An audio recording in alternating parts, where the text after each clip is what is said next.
Saat Wang Fan ingin menyerang wanita itu, muncullah pria yang dipanggil Tuan Muda oleh mereka. Semua orang berhenti ketika kemunculannya dan adu kekuatan pun terjadi. Tapi tiba-tiba muncullah sang dekan sekolah dan pengawalnya. Mereka pun kabur secepatnya dari sana. Sementara Wang Fan yang ingin mengejarnya dihentikan. Alasannya karena mereka itu tuan muda dari klan iblis surgawi. Mengejar mereka hanya akan menyebabkan konflik antar dua ras. Wang Fan ingin mencari tahu soal wanita bercadar itu. Singkat cerita, Wang Fan menduga kalau wanita bercadar itulah si pembunuh itu sendiri. Dan saat dia pergi, sang wakil dekan pun muncul. Wang Fan menebak kemunculan wakil dekan ini untuk membunuhnya. Tapi dia menjawab kalau Raja Harimau Perak mengejutkannya. Tak disangka bakal ada murid yang membuat diriku terpaksa meninggalkan persembunyianku dan harus menanganinya sendiri. Akulah pembunuh kakakmu Wang Ping. Tapi kemunculan Raja Harimau Perak memperburuk keadaan. Apa kau benar-benar pembunuh kakakku? Aku membunuhnya karena tak ada pilihan. Kakakmu Wang Ping tak sengaja melihat putriku yang sedang membangkitkan bloodline Heart Moon Fox. Tapi kakakmu yang tak tahu diri ingin mengejar-ngejar anakku. Dan juga ada Chan Yunxiang yang berani melawanku. Namun untungnya putriku berhasil membangkitkan bloodline Heart Moon Fox dan berlatih di luar akademi. Sementara Yunxiang malah dihabisi oleh serigala haus darah.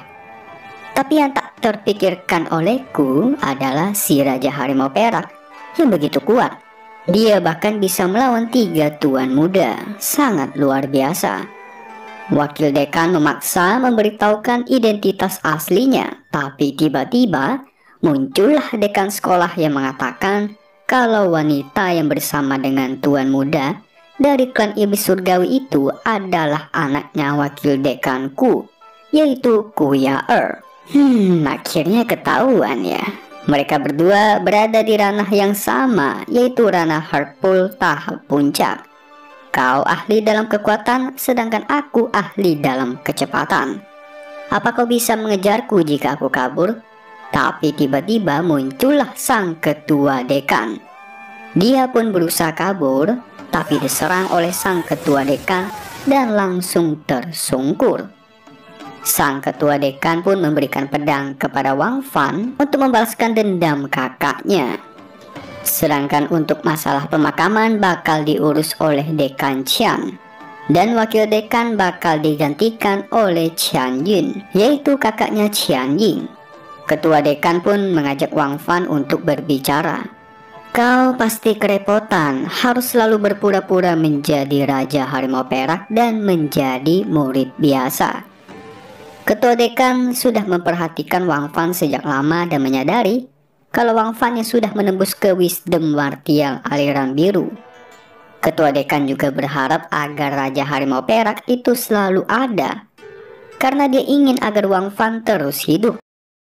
Karena Wang Fan ini adalah orang ketiga yang mencapai ranah Wisdom Martial aliran biru di usia kurang dari 20 tahun. Sedangkan keduanya itu sudah terbunuh. Salah satunya adalah anak sang ketua dekan. Anaknya ini mempunyai cita-cita mencapai ranah Golden Martial God agar bisa melindungi umat manusia. Tapi dia dibunuh oleh seseorang. Sedangkan satunya lagi adalah muridnya ketua dekan. Dan dia juga dibunuh oleh sahabat baiknya sendiri.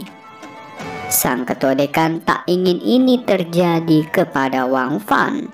Ketua dekan pun membuat 3 aturan untuk Wang Fan. Yang pertama, ketua dekan mengikuti Wang Fan memberikan penghormatan kepada kakaknya malam ini juga. Dan yang kedua, ketua dekan akan menunjuk seseorang untuk memakai topeng Raja Harimau Perak dan meninggalkan akademi bersama tombak bola harimaunya. Tujuannya jelas agar orang-orang mengira kalau Wang Fan bukanlah sang Raja Harimau Perak. Dan yang ketiga, setengah bulan kemudian, Wang Fan akan masuk ke pagoda Yuanling untuk berlatih. Tujuannya agar Wang Fan bisa mencapai ranah martial aliran biru tahap penyempurnaan. Ketua dekan tentu sangat percaya padanya. Singkat cerita, orang-orang mulai menggosipkan Raja Harimau Perak yang begitu misterius dan sudah pergi dari akademi ini. Ternyata rencana sang ketua dekan sudah dimulai. Tiba-tiba Wang Fan menemukan rahasia terlarang yang dibuat oleh beberapa ras. Dia pun mulai menganalisis isi buku itu.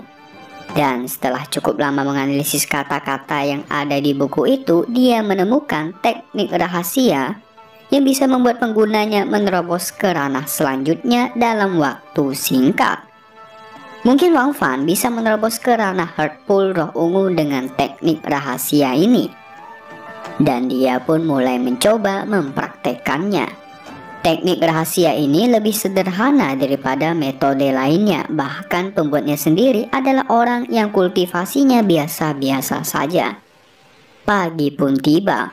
Wang Fan berkultivasi semalaman. Di luar, Qian Ying sudah menunggu dan mengatakan kalau dirinya sudah menerobos ke ranah Wisdom Martial aliran biru tahap penyempurnaan. Dia pun meminta Wang Fan menemaninya latihan bersama. Singkat cerita, 9 hari kemudian muncullah keempat tuan muda di akademi mereka. Ini adalah tuan muda ras iblis surgawi, namanya Yao Wuliang. Dia ini adalah tuan muda ras iblis surgawi yang jenius dan terkenal diakui seluruh benua. Dia mengumumkan dalam 20 hari kemudian menantang Raja Harimau Perak untuk bertarung. Dan dia bakal memberi dalam 20 hari jika Raja Harimau Perak tak kunjung kembali, maka akan kubantai ras manusia. Membantai mereka sampai sang Raja Harimau Perak menerima tantangannya. Malamnya Wang Fan ingin menerima tantangan itu. Awalnya sang ketua dekan ini ingin mengulur waktu dan membuat Wang Fan latihan di pagoda Yuanling. Tapi sepertinya latihan itu harus dipercepat. Dan Wang Fan pun dibawa ke pagoda itu. Pagoda itu adalah tempatnya alkemis terkenal yang bernama Ouyang Tze. Ouyang Tze ini sudah memurnikan pil yang tak terhitung jumlahnya. Dan di dalamnya terkandung obat-obat yang sangat kuat. Pil terakhir yang dimurnikan oleh Ouyang Tze adalah pil penembus kebuntuan. Dikatakan juga pil tersebut bisa membuat penggunanya dari ranah Heartpool Roh Ungu menerobos ke ranah Golden Martial God. Awalnya ditujukan supaya banyak manusia yang bisa menerobos ke ranah Golden Martial God dalam sekali gerakan. Tapi karena terlalu banyak, pil itu pun gagal dibuat. Sedangkan pil yang tersisa memiliki efek-efeknya. Dan berlatih di sini awalnya bakal sangat cepat, tapi lama-kelamaan akan semakin lambat perkembangannya dan bakal tak akan berefek lagi. Ketua dekan berharap Wang Fan bisa menerobos ke ranah selanjutnya. Dan proses pun dimulai. Ketua dekan tak ingin membuat kesalahan yang sama seperti masa lalu. Jadi dia bakal menjaga Wang Fan sebaik-baiknya. Singkat cerita, Wang Fan pun selesai. Tapi dia gagal menerobos. Ketua dekan mengerti dan tak menyalahkan dia akan hal itu. Jadi Wang Fan harus lebih bekerja keras agar bisa menerobos. Sekarang, semua orang dari keluarga Gu sudah dicabut hak tinggalnya. Salah satunya anak dari wakil dekan yaitu Gu Ya-er. Ketua dekan sudah membuat topeng dan baju khusus untuk Wang Fan pakai nanti.